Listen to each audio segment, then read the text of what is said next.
subscribing or checking out our Patreon to support us. So Belle Gunness was born November 22nd, 1859 in Norway. Her birth name was, and I'm sorry if I mispronounced this, Brynhild Paulsdatter Strithseth.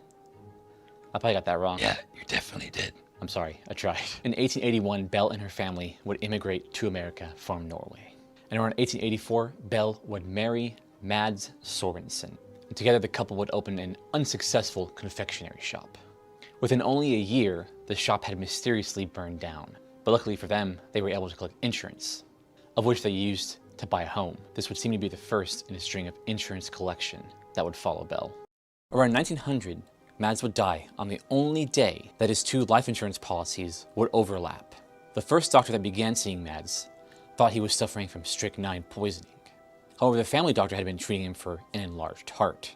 And after his passing, no autopsy had been done, as the death had not been thought of as suspicious. The day after Mads' funeral, Belle had applied for the life insurance money, which may have led the Sorensen family into believing that she had poisoned him. In the end, Belle was awarded around $8,500, which would equate to about $200,000 or more in today's currency. She would use that money to buy a farm in LaPorte, Indiana. Now, Belle would meet Peter Gunness, and on April 1st, 1902, they were married. Only a week after the wedding, Peter's infant daughter died of uncertain causes, while alone in the house with only Belle.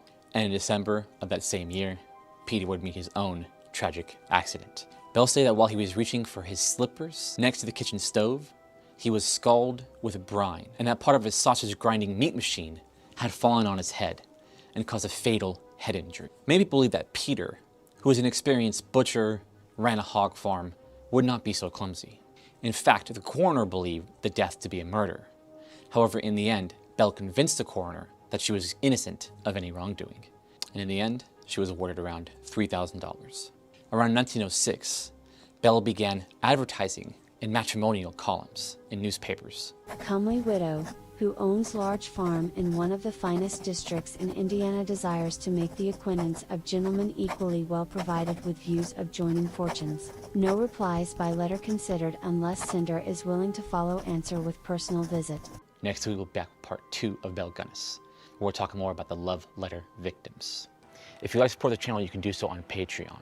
You'll get stickers, merch, credit, special access to our Discord server, and you can even become a producer of the channel. Thank you very much to our Patreon producers, Voltus Fatso. We'll catch you next time.